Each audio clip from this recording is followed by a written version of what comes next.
Hi all. இது ஒரு weekend cooking தான். பட் டைம் வேறு ஆகிடுச்சு. என்ன சமைக்கிறதுன்னு யோசிச்சு பார்த்துட்டு வீட்டில் தேங்காய் இருந்தது. சரி, ஓகே, ஒன் பாட் ரெசிபியாக தேங்காய் பால் சாதம் செய்யலான்னு சொல்லிட்டு அதுக்கு தேவையானதை ஃபஸ்ட்டு ரெடி பண்ணி பக்காவாக வச்சுட்டேன். அதுக்கப்புறம் சமைக்கவும் ஸ்டார்ட் பண்ணிட்டேன். டைம் வேறு ஆகிடுச்சு இல்லையா? ஸோ ஒரு அடுப்பில் ஒன்று வச்சு சமைக்கலான்னு சொல்லிட்டு ஃபஸ்ட் அடுப்பில் தேங்காய் பால் சாதத்துக்கும், செகண்ட் அடுப்பில் முட்டை வேக வைக்கிறதுக்கும், மூணாவது அடுப்பில் கொஞ்சமாக சிக்கன் இருந்தது.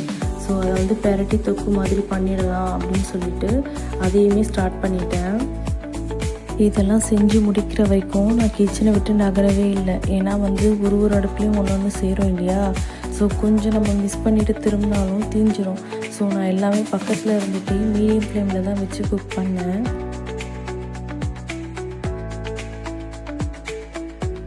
எனக்கு தெரிஞ்ச சின்ன டிப்ஸ் என்ன சொல்கிறேன்னு பார்த்தீங்கன்னா, நம்ம இந்த மாதிரி செய்கிற தேங்காய் பால் சாதம், பிரிஞ்சி, பிரியாணி இந்த மாதிரியான வெரைட்டி ரைஸஸ்க்கு நம்ம நார்மலாக சேர்த்து செய்கிற நெய்யை விட கொஞ்சம் எக்ஸ்ட்ரா சேர்த்து செஞ்சோம் அப்படின்னா ரைஸும் நல்லாயிருக்கும், டேஸ்ட்டும் நல்லாயிருக்கும்.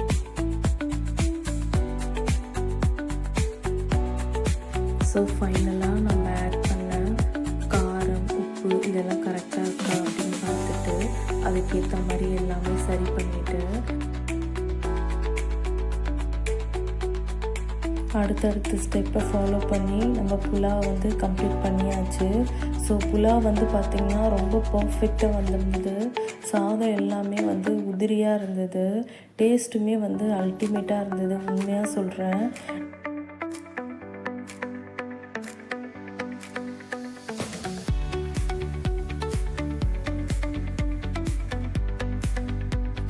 நார்மலாக சேர்க்குற நெய்யை விட கொஞ்சம் எக்ஸ்ட்ரா தான் சேர்த்து பண்ணியிருந்தேன்.